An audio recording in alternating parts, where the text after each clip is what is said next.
God is good. All the time. All the time. God is good. Alakpakan natin ang Panginoon.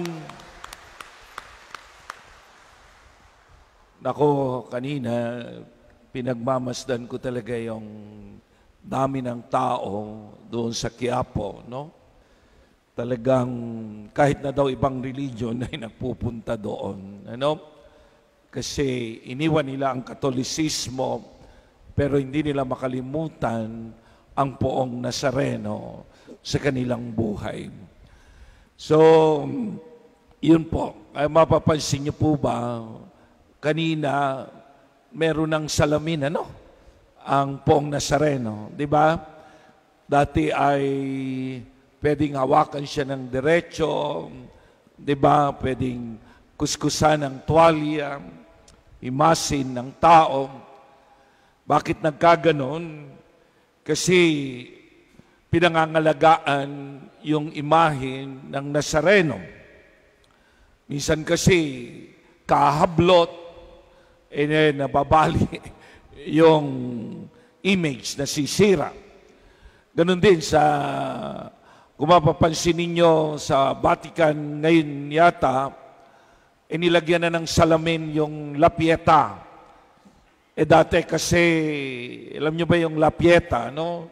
Si Mama Mary na nasa kandungan niya, si Jesus na wala ng buhay.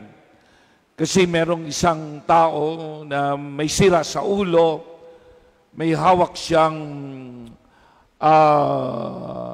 maso na maliit, parang martilyo na purong bakal, inihagis niya doon sa imahe. At nabali ang ilong ng imahe ng mahal na birhen. Kaganda-ganda ng pagkagawa nun, si Michelangelo ang gumawa nun. Isang treasure yon sa sibilisasyon ng tao, sa tradisyon at kultura, sa pananampalataya. Yun ay likha ng sumasampalatayang sambayanan.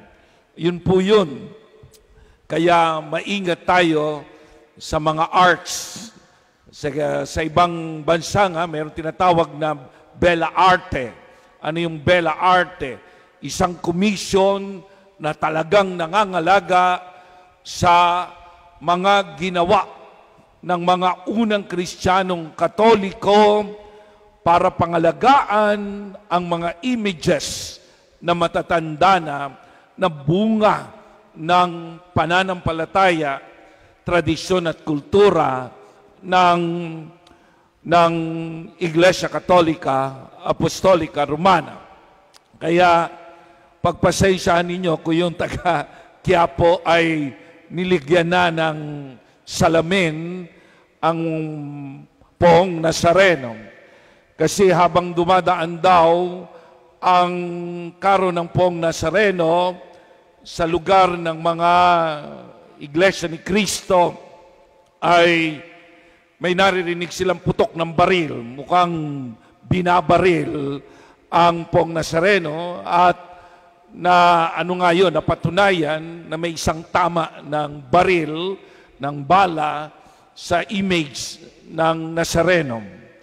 Hindi ko alam kung bakit ganun ang mga tao. Hindi po ba?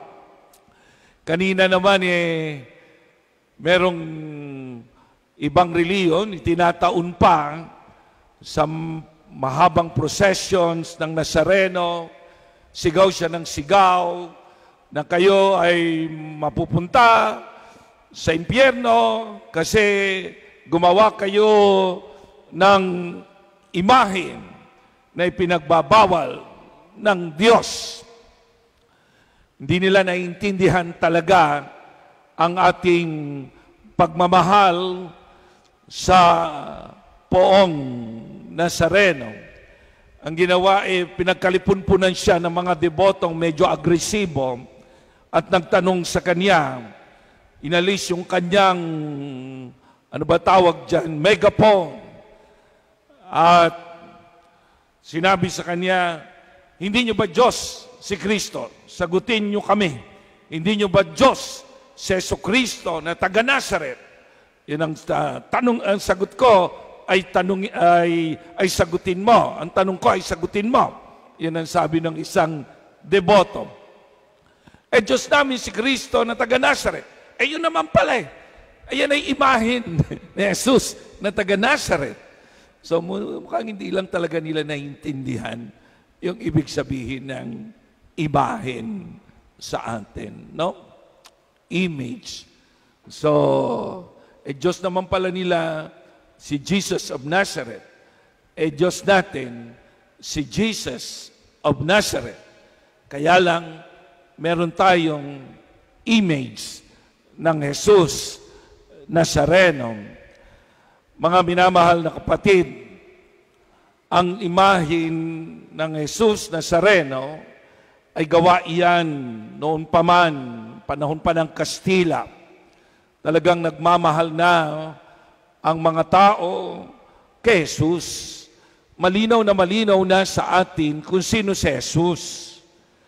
Yan ay hindi si Jesus, yung image. Yan ay larawan ni Jesus. Di po ba? Larawan ni Jesus. Mahal na imahe ni Jesus. Yun po yung ibig sabihin nun.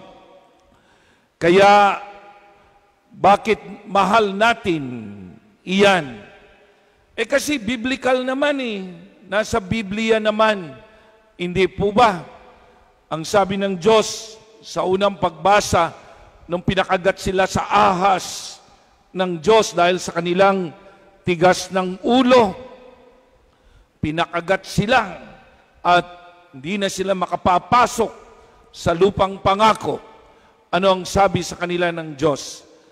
Gumawa kayo ng imahe ng ahas. Tanso ang gawin nyo.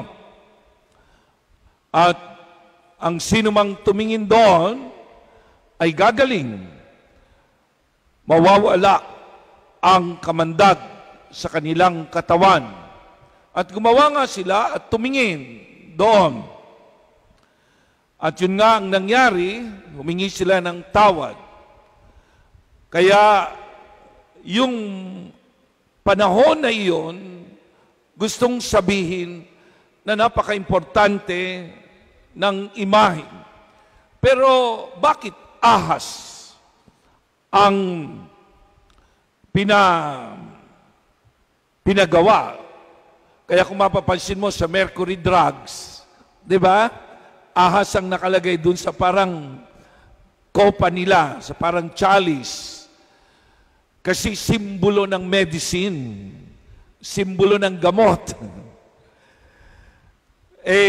Yun, ang ibig sabihin nun, pero meron pang isang malaking ibig sabihin, na kapag tumingin ka, sabi ng mga psychologists, sa imahe ng ahas, ang makikita mo ay ang kamandag.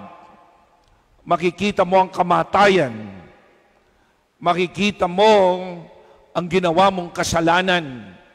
Simbolo ng kasalanan ang ahas dahil kasi yan ay simbolo ng kamatayan ni Eva at Adan doon sa paraiso. Simbolo ng kamatayan ng sangkatauhan. Ibig sabihin yan, sa pamagitan ng ating kasalanan, kaya tayo namatay. Kapag tumitingin ka sa kasalanan mo mismo, nagsisisi ka. Di ba? Nagsisisi ka. Malaki pa lang nagawa kong kasalanan. Malaki pa lang nagawa kong pagkakamali. Malaki pa lang nagawa kong hirap at sakit sa puso ng aking pinagkasalahan. Malaki pala ang nagawa ko sa aking Diyos. Ako'y nagkasala. Ayun, yun ang ibig sabihin nun. Pero nagtatapos na lang ba? Doon yun. Na ikaw ay nagsisisi sa kasalanan mo, nagtatapos na lang ba? Doon sa iyong konsensya. Kaya ka nagsisi dahil nakonsensya ka, dahil mamamatay ka, dahil parurusahan ka. Kaya ilang beses binanggit na sinabi sa Biblia, katulad ng ahas, ako'y itataas. Ako ang titignan. Tignan nyo, at kung paanong itinaas ni Moises ang ahas doon sa ilang, gayon din naman, kailangang itaas ang anak ng taong sa krus upang ang sino mang sumampalataya sa Kanya ay magkaroon ng buhay na walang hanggan. So yun yung malaking pagkakaiba. Noon, wala pa si Jesus, magsisi ka man ng kasalanan, hindi ka makakapasok sa langit at wala kang buhay na walang hanggan. Pero ngayon, kapag tinignan mo na si Jesus, hindi na iyon ang iyong katapusan, kundi ang katapusan ay ang eternity, ang walang hanggang buhay. Makakasama ka ng Diyos. Kaya kapag tinitignan natin si Jesus sa banal na imahen, ay nakikita natin ang ating kaligtasan. Kaya nga, ang image ng Nazareno ay isang manifestasyon sa atin, isang pagpapahiwatig sa atin na merong hiwaga, merong misteryo sa likod ng imahen. Merong misteryo, merong hiwaga, merong ipinakikita sa atin. Ano ang ipinakikita sa atin? Ang kabutihan ng Diyos, ang pag-ibig ng Diyos, ang ginagawang kaligtasan ng Diyos sa atin. Yun po yun. Kaya nga, ang daming nagmamahal sa image of Nazarene na si Jesucristo dahil nakikita natin ang malaking pag-ibig ng Diyos. Eh bakit naging itim na Nazareno, black Nazarene? Eh kasi po ang ginamit na kahoy dyan ay talagang matibay na matibay, umiitim siya habang siya ay natutuyo. At yun ang ginamit na kahoy, no? At bakit pati umitim? Eh dumaan po yan sa mga giyera, dumaan sa mga sunog, hindi siya nasunog, sa mga pagbobomba. Eh siguro ginawa ng Diyos na hindi masunog ng tuluyan ang imahen, kaya meron siyang purpose sa atin na ang ibig sabihin niyan, ang mahabang panahon ng paglalakbay ng simbahan, katulad ng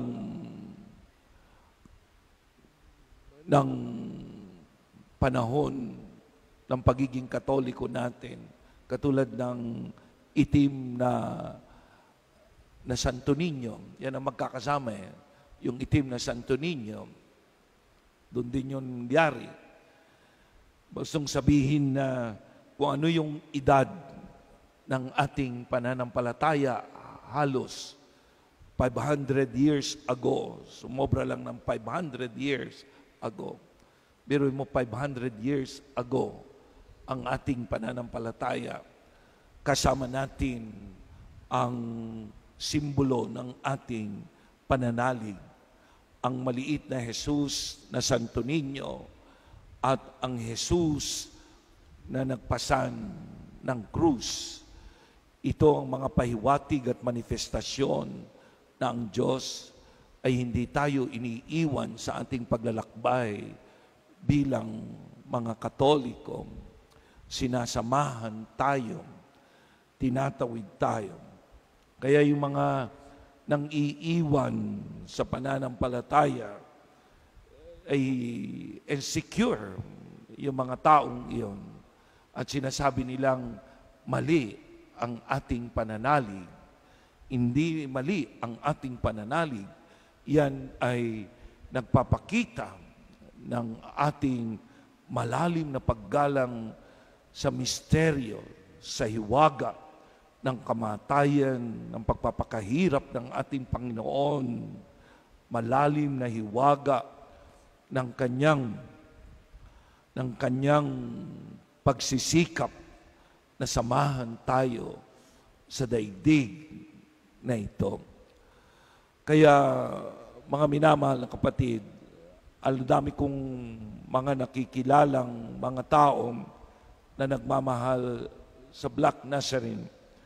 Sana naman ay ang ating debosyon ay hindi sa pagsusuot lamang ng pulang damit, kundi habang tinitignan mo yan, tinitignan mo ang kabutihan ng Diyos, ang kanyang pag-ibig, di ba?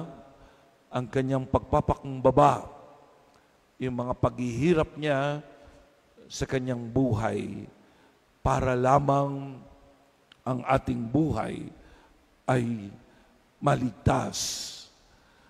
Sana mga minamahal na kapatid, sa ating procession mamaya ay tignan natin siya. Napakaganda. Alalahanin natin yung mga tao doon sa panahon ni Moises na tinitignan ang ahas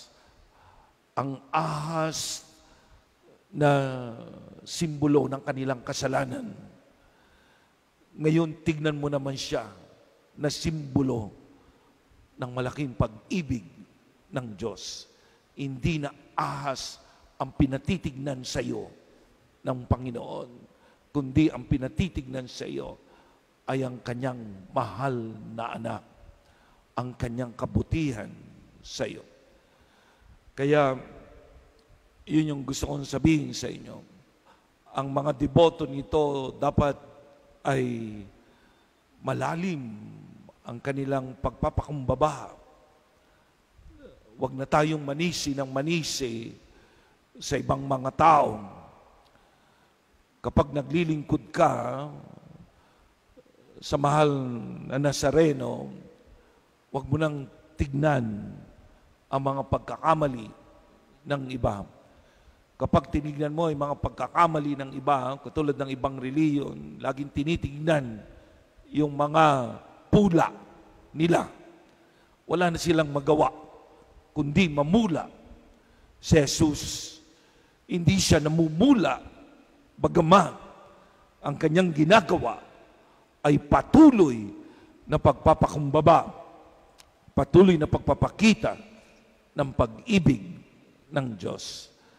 Yun lang yung gusto kong sabihin, mas lalong-lalo na sa mga devoto at lingkod ng simbahan. Itong taon na ito, yun ang ating tignan. Tignan natin kung ano yung magagawa natin sa ating pamayanan. Tignan natin kung ano yung magagawa natin sa ating pananampalataya. Huwag na tayong tumingin sa mga pagkakamali ng bawat isa sa atin. Ang tingnan natin ay ang malaking pag-ibig ng Diyos. Huwag mo nang tingnan ang kasalanan ng iba. Pag tinignan mo yung kasalanan ng iba, yan ay walang kapatawaran. Nakatingin ka lamang sa kasalanan. Pero kung nakatingin ka sa pag-ibig ng Diyos kay Jesus, ibig sabihin yan ay ikaw ay napaka-swerte mong tao sapagkat ang nakikita mo ay ang pag-ibig ng Panginoon. At dahil doon, gagawin mo ang iyong magagawa para sa kabutihan ng iyong kapwa-tao. Sa ngalan ng Ama, at ng Anak, at ng Espiritu Santo. Amen. Amen. Ngayon, sa katahimikan ng ating puso, dalhin natin sa Poong Nazareno ang ating mga panalangin habang inaawit natin ang alam kong may magagawa ang Diyos.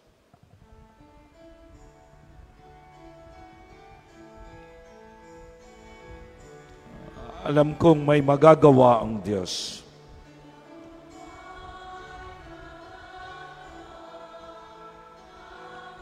Alam kong may magagawa ang Diyos.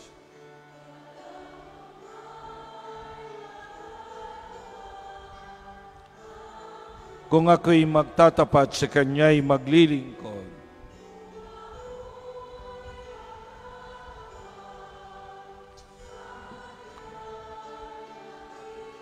Alam kong may magagawa ang Diyos.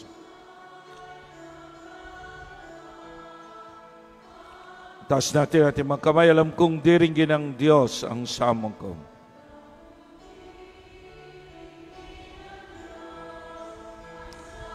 Alam kong diringgin ng Diyos ang samong ko.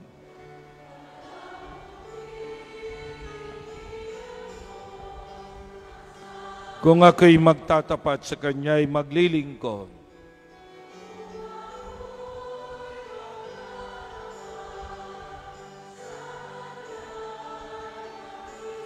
Alam kong diringgin ng Diyos ang samong ko.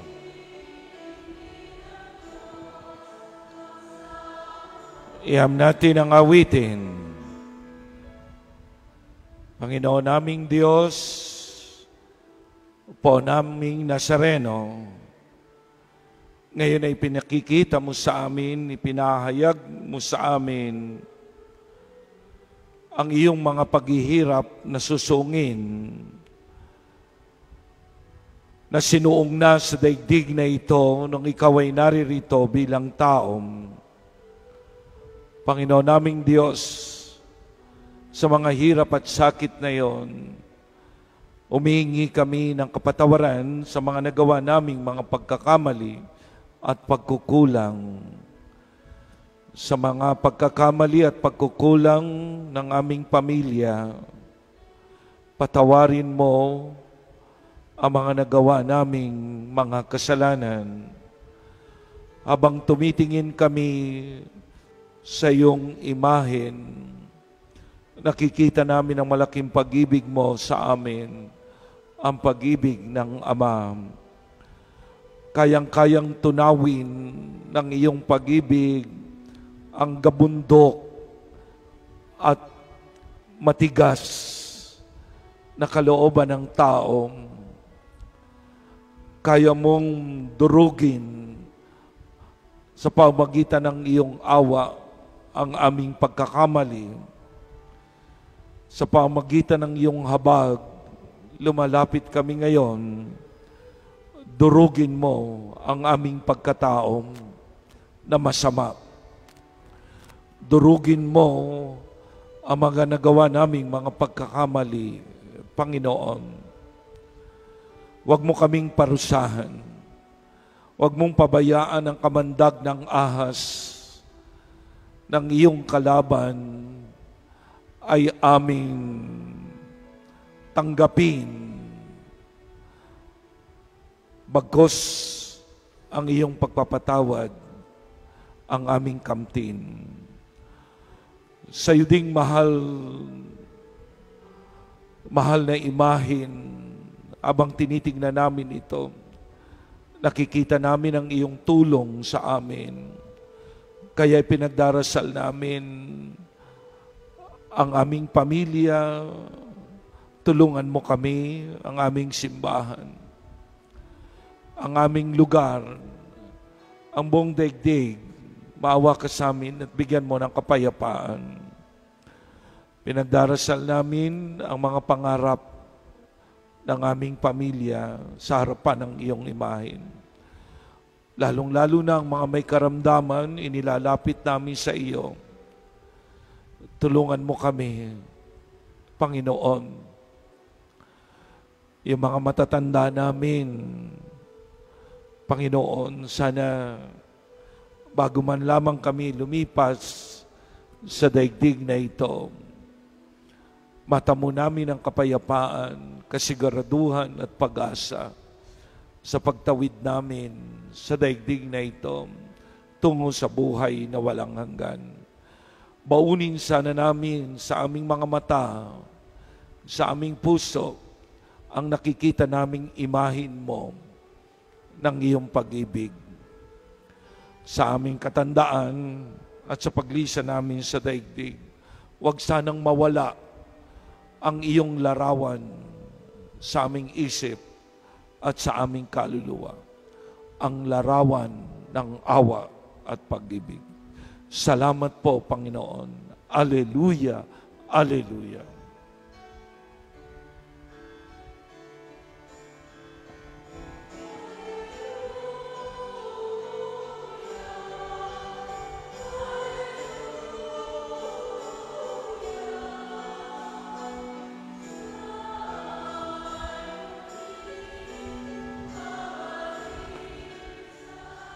Alleluia, alleluia.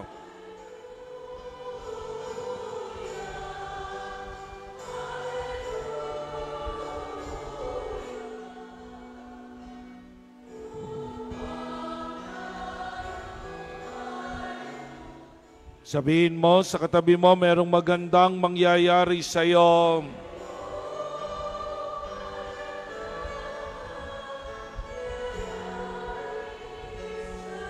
Kung lalapit ka kay Jesus.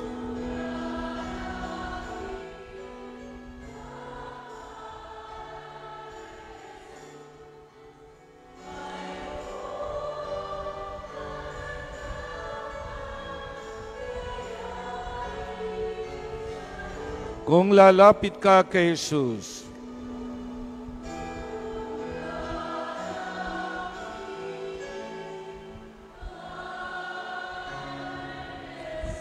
purihin natin ang Panginoon. Salamat po, Panginoon.